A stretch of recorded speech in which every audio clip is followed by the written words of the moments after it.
beliau menyebutkan firman Allah Subhanahu wa taala, "Tilka ummatun qad khalat laha ma kasabat wa lakum ma kasabtum wa la tus'aluna amma kanu ya'malun." Mereka itu adalah umat yang telah berlalu masanya. Bagi mereka, apa yang mereka sudah kerjakan, mereka mendapatkan pahala atas apa yang mereka sudah lakukan, dan mendapatkan dosa juga seperti apa yang sudah mereka lakukan. Dan kalian pula mendapatkan pahala dari apa yang kalian lakukan, dan mendapatkan dosa dari apa yang kalian lakukan. Wa la tus'aluna amma kanu. Dan kalian tidak dimintai pertanggungjawaban atas apa yang mereka lakukan. Artinya apa? Iya, ini fitnah. Itu komentar Imam Ahmad rahimahullah taala mensikapi apa yang terjadi di tengah-tengah para sahabat Nabi Sallallahu Alaihi Wasallam. Nah, tadi permasalahan yang kedua, Ali memimpin pasukan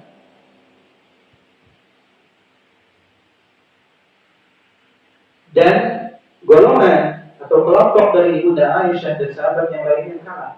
Mereka tidak ada yang ditawan, mereka tidak ada yang diambil hartanya. Ini kata mereka, kalau seandainya mereka yang kalah itu adalah orang-orang kafir, halal untuk menolong mereka, kata orang-orang Khawarij. Tapi jika mereka orang-orang beriman, maka tidak halal menawan mereka dan tidak halal juga memerangi mereka. Tidak boleh diperangi, berarti ada yang salah dengan Ali. Itu komentar mereka menyalahkan pemimpin mereka, Ali bin Abi Thalib. Bisa dipahami ya permasalahannya ya. Kalau seandainya kubu Ibunda Aisyah radhiyallahu taala itu adalah orang-orang kafir, maka halal untuk ditawan, halal hartanya. Tapi kalau mereka orang-orang beriman, maka nggak boleh ditawan dan nggak boleh diperangi. Lalu kenapa diperang? Ini yang ingin disampaikan kepada Ali bin Abi Thalib, kepada Allah Abbas. Ini kedua kata mereka. Lalu apa yang ketiga? Yang ketiga, Amirul Mukminin, dan mereka tidak menyebutkan kata Amirul Mukminin sebenarnya. Dia Ali menghapus laqab atau gelar Amirul Mukminin. Ali menghapus gelar Amirul Mukminin.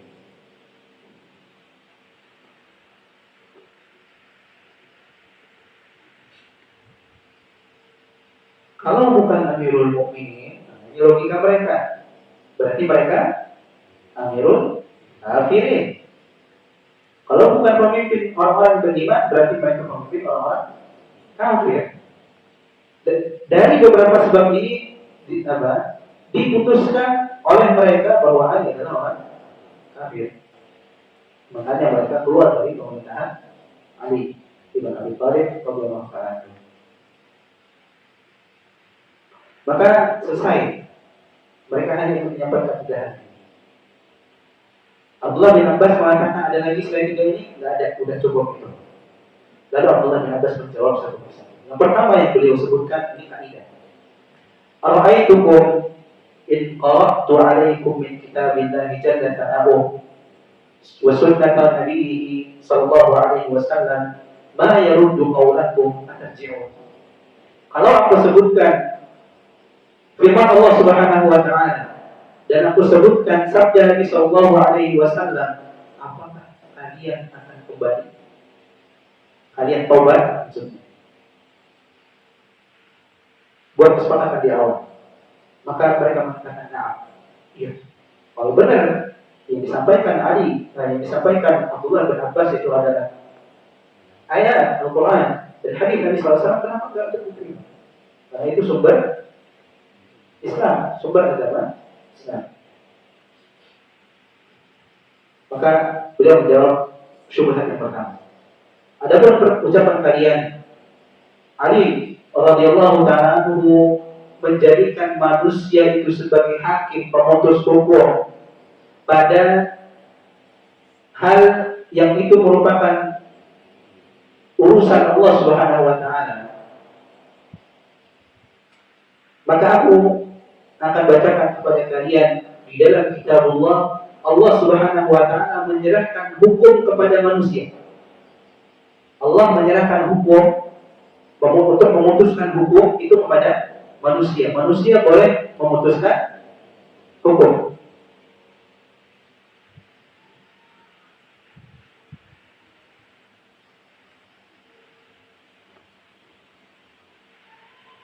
Allah Subhanahu wa taala berfirman,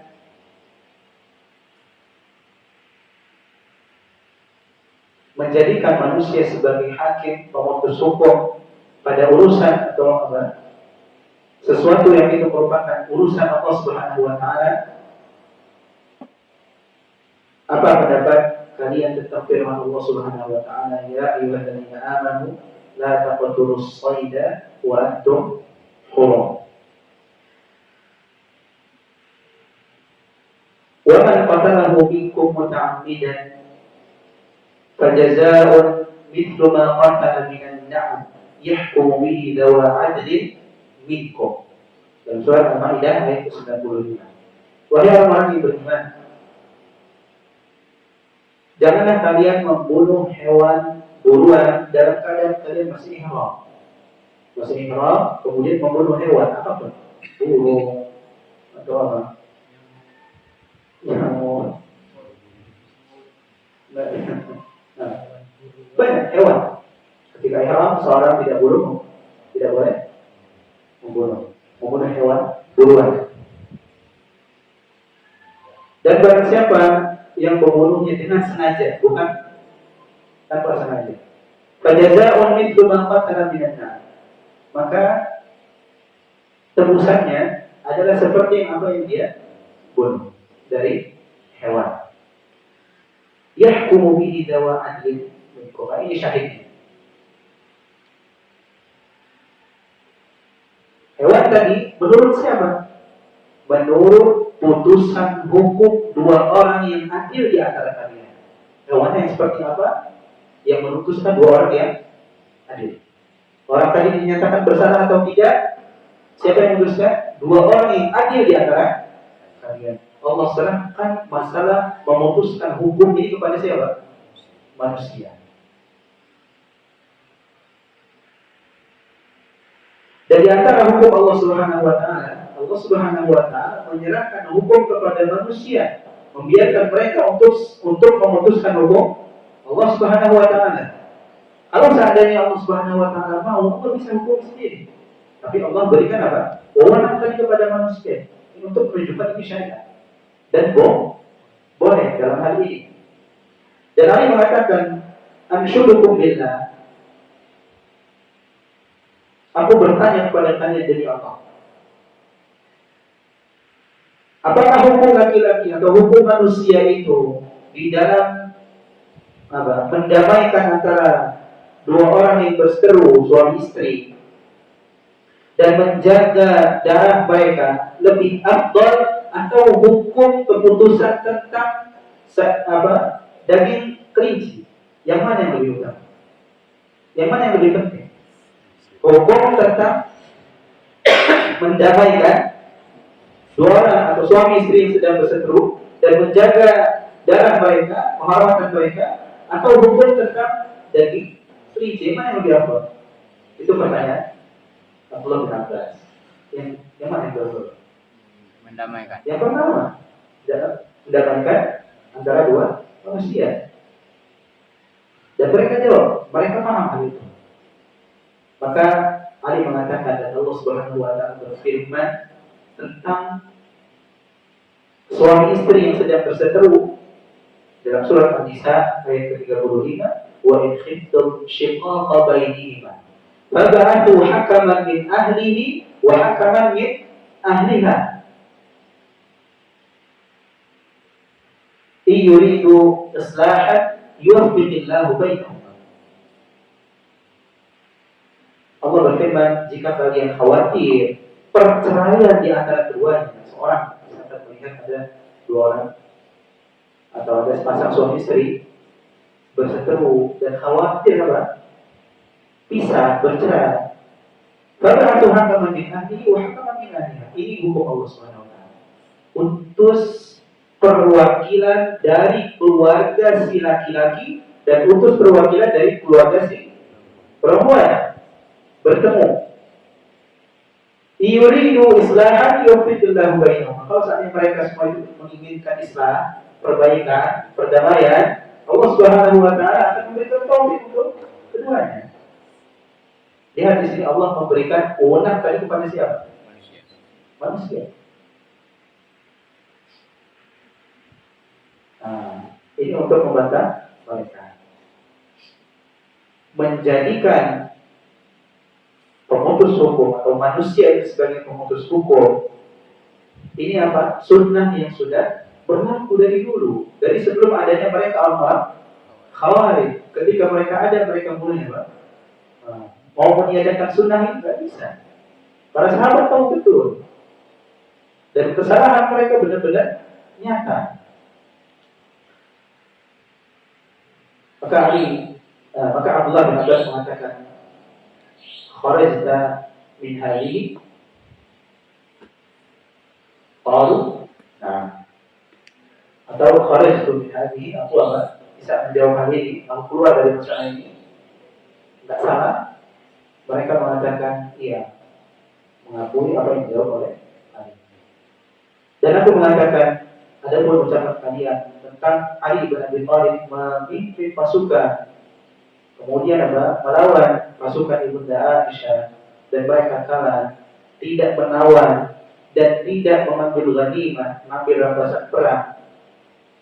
Pertanyaan Abdullah bin Abbas, apa tasbuna ummakum Aisyah? Apakah kalian ingin atau mau apa? Menawan bunda kalian Aisyah? Itu kata Abdullah bin Abbas. Apa? Menggunakan akal mereka, menggerakkan akal mereka pikir. Masa pertanyaannya seperti itu. Tastahilluna minha ma tastahilluna min ghairiha wa hiya ummukum. Kalian halalkan mereka seperti kalian menghalalkan wanita-wanita lain sedangkan dia adalah ibu kalian.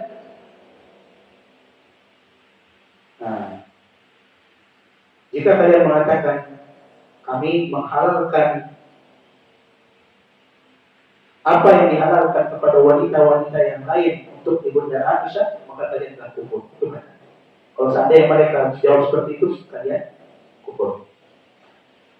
Tapi jika kalian mengatakan ibunda Aisyah itu bukan ibu kami, maka kalian juga kufur. Kenapa kufur? Allah yang mengatakan kalau istri-istri Nabi adalah ibu-ibu kita semua, ibu-ibunya kaum mukminin. An-nabiyyu aula bil mu'minina min anfusihim wa azwajuhu ummahatuhum. Istri-istrinya adalah ibu-ibu mereka. Karena kalian berada di atas dua kesesatan. Pilih satu, mau yang mana? Ketika mengatakan apa? Yang tadi, kenapa enggak ditawan, kenapa enggak ambil ghanimah, mereka jatuh pada dua kesalahan. Mungkin kesalahan yang pertama tadi mengatakan ibunda Aisyah halal seperti wanita-wanita lain yang ditawan. Yang kedua mengatakan ibunda Aisyah itu bukan ibu-ibu, bukan ibu kami. Ini salah satu, dua-duanya sama, menuju kepada kekufuran. Karena tidak ada yang menjawab, hanya melihat satu sama lain bertengok. Nah, apakah yang sebelumnya ada? Saya bebas dari pertanyaan ini, bisa? Kata mereka, nah. Kemudian yang terakhir, adapun ucapan kalian bahwa Ali bin Abi Thalib pernah menghapus laqab Amirul Mukminin, maka aku akan menyampaikan kepada kalian apa yang bisa kalian terima. Dahulu aku mendengar Nabi SAW ketika terjadi perjanjian Hudaybiyah, yang Nabi SAW membuat perjanjian bersama orang-orang musyrik. mereka atau Nabi SAW berkata kepada Ali bin Abi Thalib,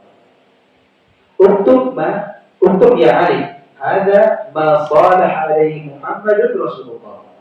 Tulislah wahai Ali, ini adalah apa yang dibuat perjanjiannya oleh Muhammad Rasulullah. Dan orang-orang musyrik ketika itu tidak terima kalau Nabi Muhammad dikatakan Rasulullah. Mereka katakan, kalau kami tahu kau itu Rasulullah, kami tidak bakal memerangimu.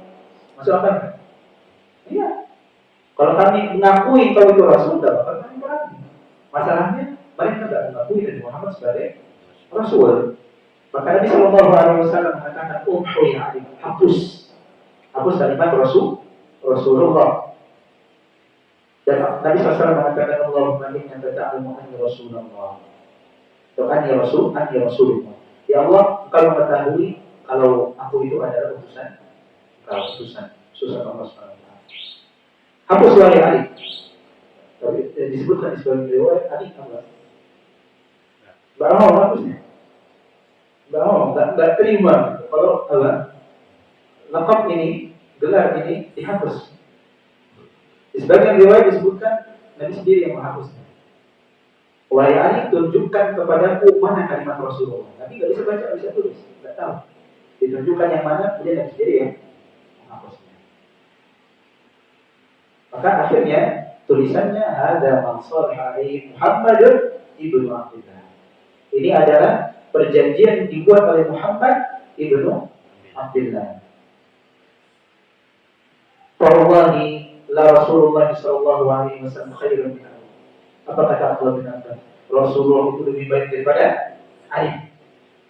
Dan beliau mengatakan wa ma akhrajahu min an-nubuwah hina ma nafsahu, dan tidak mengeluarkan Rasul sallallahu alaihi wasallam dari kenabiannya, dari kerasulannya ketika beliau menghapus gelar Rasulullah. Tetap beliau adalah Rasulullah. Akhraj min hadza wa min hadhihi, kata Ibnu Abbas, apakah aku keluar dari masalah kalian ini, dari syubhat kalian ini, dari tuduhan kalian ini? Terjawab, mereka mengatakan iya. Maka ketika sudah mendengar 3 jawaban tadi, kembali kepada Islam, kembali kepada hidayah 2.000 orang, dan masih tersisa 4.000 orang, dan mereka itulah yang diperangi dan dibunuh. Dibunuh. Di zaman Nabi mereka tidak dibunuh. Kalau seandainya mereka digolongkan kepada golongan orang-orang munafik, mereka dibunuh. Dan itu apa? Ada perintahnya dan dapatkan pahala orang yang bunuhnya. Cuma ini jangan sembarangan. Kita tahu tentang orang Khawarij, ada pemikiran Khawarij, dibunuh kan?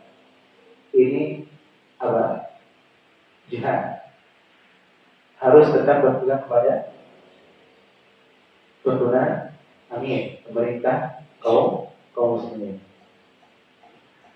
Ini hadis disampaikan yang diriwayatkan oleh Imam An-Nasa'i, Al-Imam Al-Baihaqi, Al-Imam Abdul Razzaq, Al-Tabarani, Al-Hakim,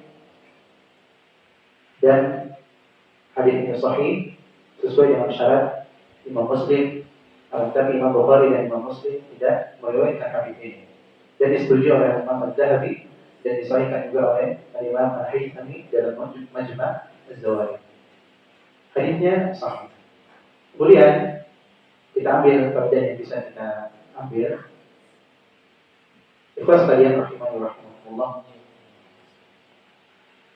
Orang yang berada di atas al-haq, kebenaran, itu memiliki semangat yang besar untuk memberikan hidayah kepada orang yang masih berada di dalam kesesatan.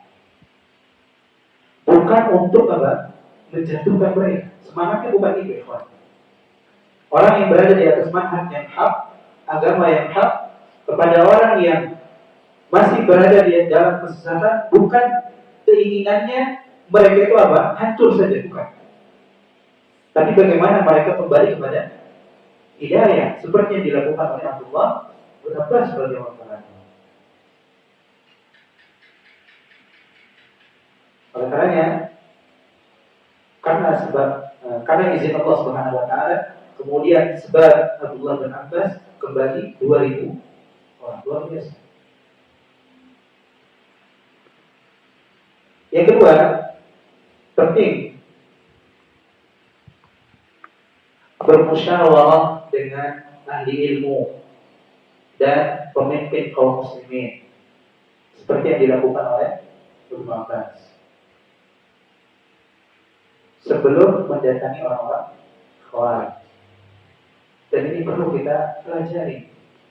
Kita ketika menasihati orang lain yang berada di atas atau bergelimang kesesatan, yang sifat kesesatan itu apa? Manhajiyah, dalam manhajnya penyimpangan yang besar-besar, dia memiliki apa? Pemahaman Khawarij. Kita memiliki teman, saudara yang memiliki pemahaman seperti itu, maka jangan apa? Andalkan diri kita sendiri, musyawarah dulu sama ahli ilmu. Tanya gimana pendapat Ustaz, gimana pendapat Syekh tentang mendakwahi orang ini. Sebutkan keadaannya dan sebutkan keadaan kita. Bisa nggak kita mendakwahi mereka dan seterusnya. Jangan mengandalkan apa? Diri sendiri. Walaupun mungkin kita mampu, tapi musyawarah di sini penting. Musyawarah penting. Dan ini yang dilakukan oleh Ali dan kembali 2000 dilakukan oleh Abdullah bin Abbas dan kembali 2000 orang dari mereka. Yang ketiga, boleh seseorang mendebat orang yang berada di atas kesesatan, dari orang-orang kafir ataupun orang-orang yang melakukan kebid'ahan. Bahkan mungkin bisa hukum wajib atau sunnah sesuai dengan kondisi dirinya. Cuma dengan catatan kalau di sana ada maslahat yang pasti bisa diraih. Kalau ada maslahat yang mutahaqqiqah yang bisa dicapai, terjadi. Kalau saya tidak, gimana? Lihat, pandang. Kira-kira nanti bakal ada madharatnya atau enggak? Udah maslahatnya nggak dapat, madharatnya besar, jangan lakukan. Jangan dilakukan. Yang keempat,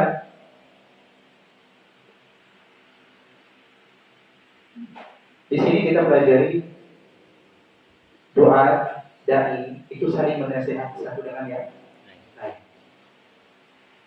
Dan mereka semangat untuk memberikan kebaikan kepada saudaranya. Dan itu yang terjadi antara Ali bin Abi Thalib dan Abdullah bin Abbas. Abdullah bin Abbas mau mendatangi orang-orang Khawarij, Ali khawatir mereka menyakiti atau berbuat buruk kepada Abdullah bin Abbas, dicegah. Tapi Abdullah bin Abbas punya pandangannya sendiri. Insya Allah, Allah Subhanahu Wa Taala yang menjaganya. Akhirnya beliau pergi. Dan ini baik, dan ini baik. Kalau diterima dan di sana ada kebaikan, alhamdulillah. Kalau nggak diterima dan di sana juga ada kebaikan, alhamdulillah. Istilahnya tidak ada yang apa? Ada yang condong kalau pendapatnya nggak diambil. Ini sikap yang baik dari sahabat Rasulullah SAW. Ali bin Abi Thalib itu khawatir luar biasa kepada Abdullah bin Abbas. Karena orang Khawarij di dalam sejarah dan apa yang disabdakan oleh Rasulullah SAW tentang sifat mereka, yang turun ahli Islam. Wa yad'un ahli ummah. Mereka itu membunuh kaum muslimin, meninggalkan penyembah Tuhan. Dan itu terjadi hari ini. Yang dibom-bom itu siapa? Banyak kaum musliminnya. Tapi yang jelas-jelas kekufurannya dibiarkan seperti itu. Ikhwas sekalian dan akhwat muslimin dari Allah Subhanahu wa taala. Faedah yang kelima, dan ini penting buat semua kita. Harus ada tawakal yang baik dari seorang dai dan menghadirkan kehendak Allah Subhanahu wa taala atas segala sesuatu. Lihat bagaimana tawakalnya Abdullah bin Abbas. Tidak akan terjadi apa-apa pada saya dan Allah yang menjaga. Dan hadirkan di situ Allah yang berkehendak atas segala sesuatu. Entah atas kebaikan atau keburukan yang akan menimpa kita, atau atas hidayah atau tertolaknya dakwah kita kepada mereka. Jangan mengandalkan, saya penyampaiannya sudah seindah ini. Tapi kenapa mereka tidak mau menerima juga? Jangan seperti itu. Mendakwahkan seorang, libatkan di sana orang yang memiliki zat yang memiliki hidayah atas mereka. Dan itu harus ditanamkan benar-benar dalam hati. Seorang dai harus memiliki tawakal yang bagus dan harus percaya keputusan semuanya itu berada di tangan Allah Subhanahu wa Ta'ala. Terkadang kita sering mengeluh kenapa misalnya orang di rumah, istri saya atau ibu-ibu suami saya kok seperti ini udah dikatakan. Wah, dan akhwat yang semoga dirahmati Allah Subhanahu wa Ta'ala. Hidayah itu di tangan Allah Subhanahu wa Ta'ala dan Allah memberikan kepada siapa saja yang Allah kehendaki. Allah memerintahkan kita untuk berusaha. Ud'u ila sabili rabbika bil hikmah wal mau'izatil hasanah wajadilhum billati hiya ahsan. Allah perintahkan kita untuk berdakwah. Tapi Allah Subhanahu wa Ta'ala tidak akan menghisab kita tentang hasil dakwah yang kita lakukan. Allah tidak akan menghisab kita tentang istri yang sudah kita dakwahi tapi tidak mau menerima. Allah tidak menghisab seorang istri tentang suaminya yang sudah didakwahi tapi tidak menerima. Dengan catatan tadi sudah melakukan masing-masing kewajibannya, sudah didakwahi. Hasilnya itu murni milik Allah Subhanahu wa Ta'ala.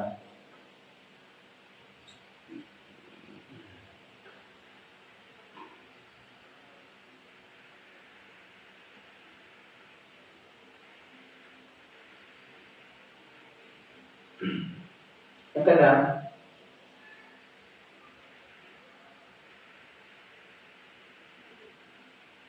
penting untuk membuat rencana-rencana yang bagus, yang cerdas di dalam mendakwahi seseorang kepada Allah Subhanahu wa Ta'ala. Jangan asal nyeplos saja. Kita kalau melihat orang yang salah itu suka apa? Spontan. Ya, mudah-mudahan itu berdasarkan apa? Kecemburuan kita karena syariat Allah dilanggar. Cuma terkadang itu juga menjadi masalah. Ketika mendakwahi seorang, buat apa? Takhtir, buat rencana-rencana yang bagus. Kalau ingin dakwahnya diterima dan tidak terjadi fitnah. Dari mana ini dipahami? Tadi, ketika Abdullah bin Abbas radhiyallahu ta'ala menyengaja untuk mengenakan pakaian yang indah, mengenakan perhiasan yang bagus, dan kemudian berdandan.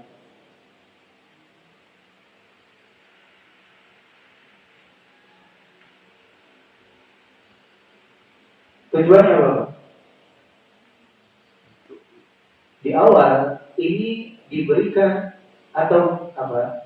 Dirancang untuk memberikan keraguan kepada mereka. Biar tak pede. Udah salah duluan kan di awal mereka. Nah ini takdir Ibn Abbas radhiyallahu. Ini rencana cerdas Abdullah bin Abbas. Ketika mereka sudah mulai ragu tentang keyakinan mereka, tentang apa yang mereka pahami, maka akan mudah untuk bawa mereka kepada kebenaran, mengarahkan mereka kepada kebenaran. Tapi sebaliknya kalau mereka percaya betul terkait keyakinan mereka, susah untuk baliknya. Ya enggak Pak? Apa contohnya? Ya tetangga-tetangga kita. Ketika mereka meyakini betul amal ibadah mereka, keyakinan mereka susah untuk baliknya. Nah, kalau mau mereka balik, gimana caranya? Buat mereka ragu. Buat mereka ragu. Dan ini tidak mudah. Kita harus pintar, harus belajar. Sering duduk di majelis ilmu, tidak cari di tren apa yang bagus, tidak gitu. Susah. Nabi SAW mendakwahi utamanya tidak berhasil. Maksud tidak berhasil, pamannya tidak masuk Islam. Tapi dakwah Nabi tetap berhasil. Karena Nabi SAW mendakwahi pamannya dengan ikhlas dan Allah terima dakwah Nabi kita Sallallahu Alaihi Wasallam.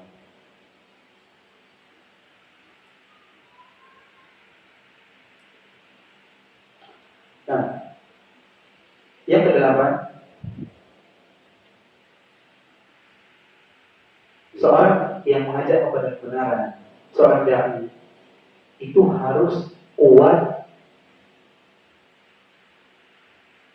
fondasi kebenarannya dalam kokoh yang dia bawa kepada orang yang menyelisihinya tadi, kepada orang yang didakwahinya tadi.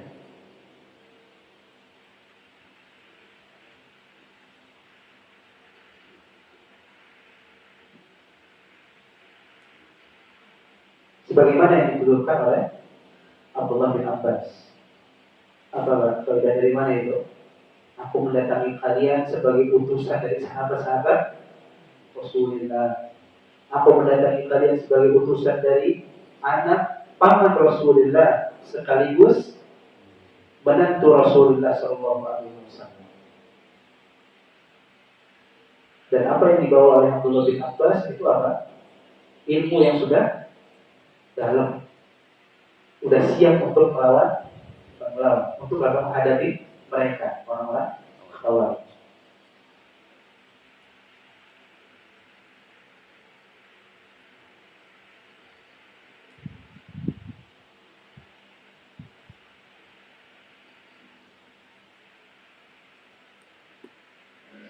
Dan ini yang menjadikan seseorang itu bisa, yang pertama dia memiliki percaya diri terhadap apa yang dibawa. Kemudian yang kedua, dia memiliki kualitas ilmu yang bagus yang layak untuk disampaikan kepada orang yang tidak percaya dengan diri. Dan ini penting, kawan. Memiliki fondasi yang kuat itu asal atau pokok seseorang itu bisa menyampaikan atau menjadikan orang lain itu mendapatkan hidayah.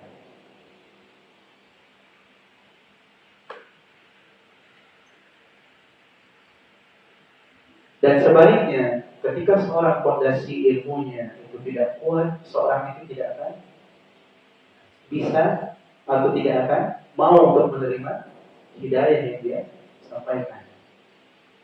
Bahkan akan menjadi olok-olokan, dan itu terjadi hari ini. Banyak dibuat video-video dakwah, entah itu orang-orang di antara orang-orang mubtadi'ah. Kemudian ada seorang yang menisbatkan dirinya kepada salaf, mengatakan dirinya salafi, kemudian mendakwahi, mengajak debat dan seterusnya. Akhirnya apa? Dipermalukan. Padahal nggak punya apa-apa dari ilmu yang dalam tadi, nggak punya usul. Lalu bagaimana dia bisa meyakinkan orang lain? Dan bahkan terkadang kita mungkin bisa jadi olok-olokan di tempat kita sendiri, di masjid-masjid kita sendiri, ketika kita tidak memiliki ilmu yang kokoh tadi. Dan ini perlu diperhatikan. Orang yang memiliki ilmu, yang memiliki hujah yang kuat itu tidak akan terpatahkan dimanapun mereka berada. Dan mungkin sebagian besar kita tinggal di tempat-tempat atau di lingkungan-lingkungan yang sejatinya yang mereka adalah orang-orang tidak semanhat dengan kita. Saudara-saudara kita yang banyak melakukan kebid'ahan, khurafat, kesyirikan dan yang lain. Kalau seandainya kita mendakwahkan mereka dengan ilmu yang tidak kita kuasai, bagaimana mereka akan kembali kepada kebenaran? Bagaimana mereka mau menerima? Dan ini tugas besar buat kita semua, kaum muslimin secara umum, untuk terus belajar, mendalami agamanya. Dan siapapun dari kita yang memiliki masalah kenapa keluarga saya seperti ini, seperti itu, mengeluhkan keluhan itu. Maka cerminkan kembali, gimana cara kita menyampaikan al-haq ini kepada mereka? Coba dengan hujah, dengan apa? Cara yang dibawa oleh Rasulullah SAW, atau dengan apa? Dengan apa? Kata-kata yang kasar, kata-kata yang kurang pas, ilmu yang kurang matang dan seterusnya. Ya wajar kalau seandainya mereka menolak. Kunci persamanya di sini. Kemudian sisanya kembalikan kepada Allah Subhanahu wa taala terkait dia mendapatkan hidayah atau tidak mendapatkan hidayah. Nah,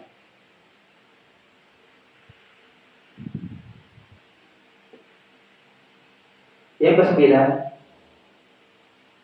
umumnya ahli bid'ah dan orang-orang yang berada di atas kesesatan itu menggunakan dalil dari Al-Quran dan Sunnah, tapi tidak diletakkan di tempatnya. Sebagaimana orang-orang Khawarij tadi berdalil, ketika Abdullah bin Abbas datang, dibilangnya apa? Mau menyampaikan sesuatu, jangan. Apa? Balhum qaumun khasimun. Abdullah bin Abbas itu dari Quraisy. Dan Allah berfirman tentang orang Quraisy, bahkan mereka itu adalah kaum yang suka membantah, suka berdebat. Padahal ayat ini bukan untuk umumnya kaum Quraisy, tapi untuk yang musyrik saja, yang kafir saja, yang tidak mau menerima. Kemudian diberikan kepada Abdullah bin Abbas seakan-akan dia orang kafir.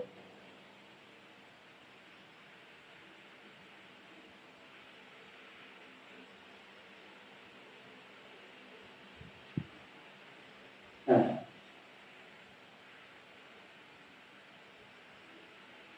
faedah yang ke-10,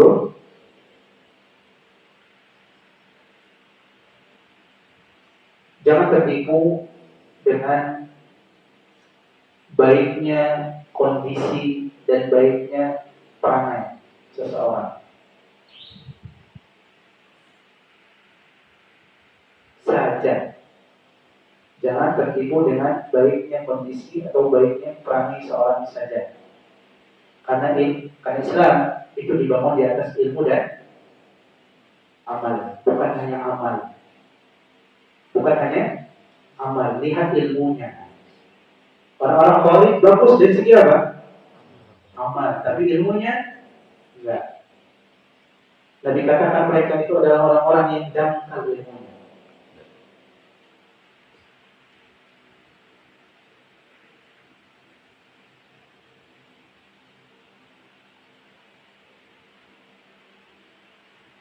Dan tidak juga sebaliknya. Ada ilmu tapi tidak beramal.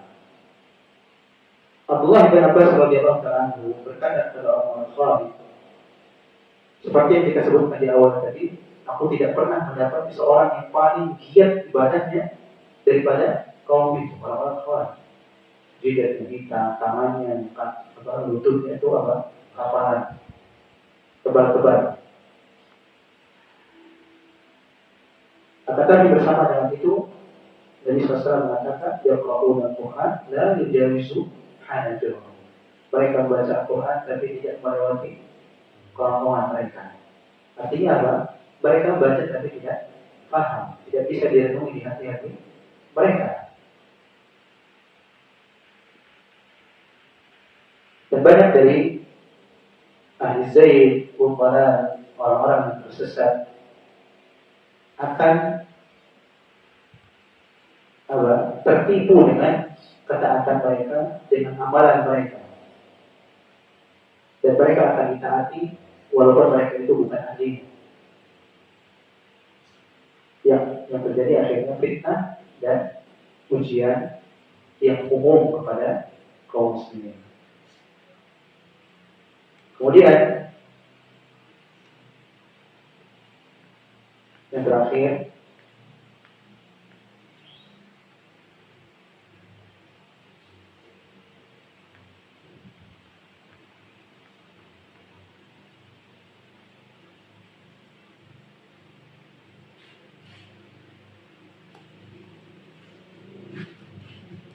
Seorang dai ketika mendakwahkan orang yang di sininya harus mengingatkan mereka tentang Allah Subhanahu wa taala. Ini penting banget. Di dalam dakwah kita kepada orang terdekat kita dan siapapun. Ketika kita mengajak seorang, ingatkan mereka kepada Allah Subhanahu wa taala sebagaimana yang dilakukan oleh Abdullah bin Abbas. Agar apa? Agar hati mereka bisa lembut untuk menerima kebenaran dan tidak sombong. Makanya Abdullah bin Abbas mengatakan unsyidukum billah di awal tadi kita sebutkan. Aku tanya kalian dengan menyebut nama Allah Subhanahu wa taala.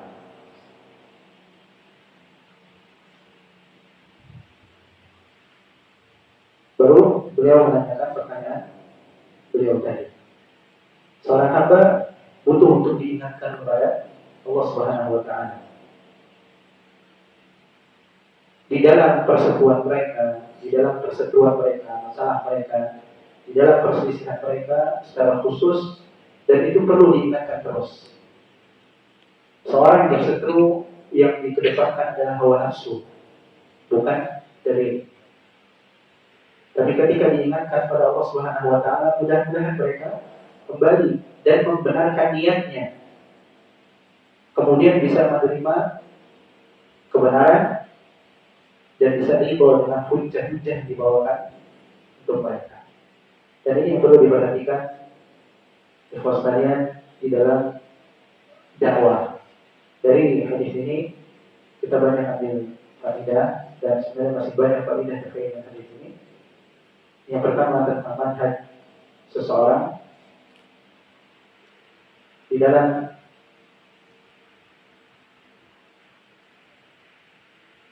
keyakinannya tentang pemimpin kaum muslimin, bahwasanya tidak keluar dari Islam orang yang melakukan dosa besar, tidak serta-merta dikeluarkan dari Islam orang yang melakukan dosa besar.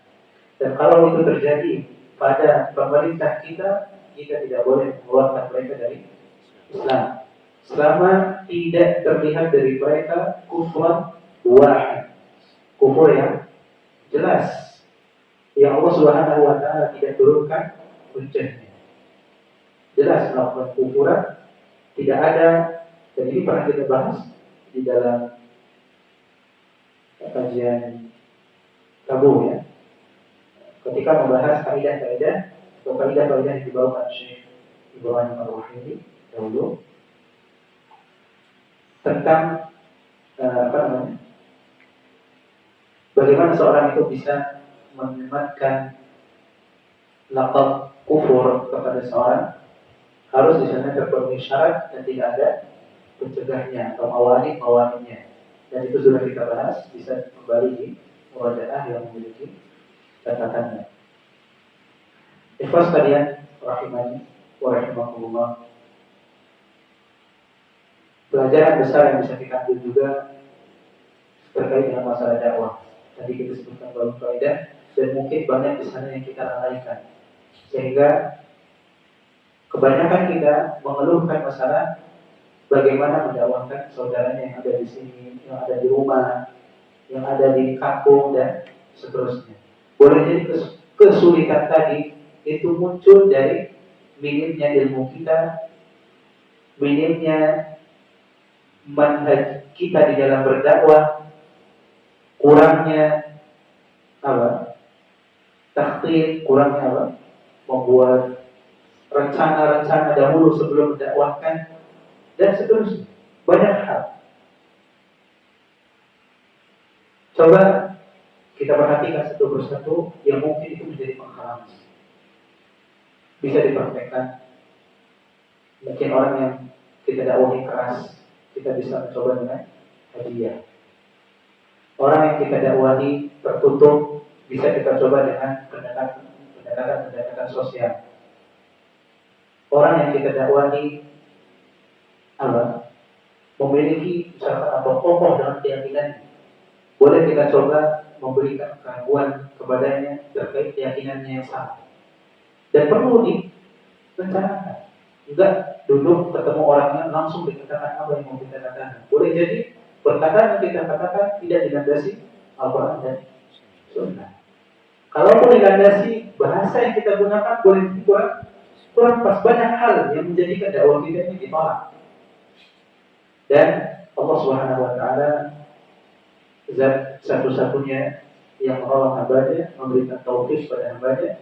Mudah-mudahan kita semua dimudahkan oleh Allah Subhanahu wa taala untuk mendakwahi orang yang kita cintai, keluarga kita, orang tua kita, atau bahkan anak-anak kita dan tetangga-tetangga kita kaum muslimin secara umum.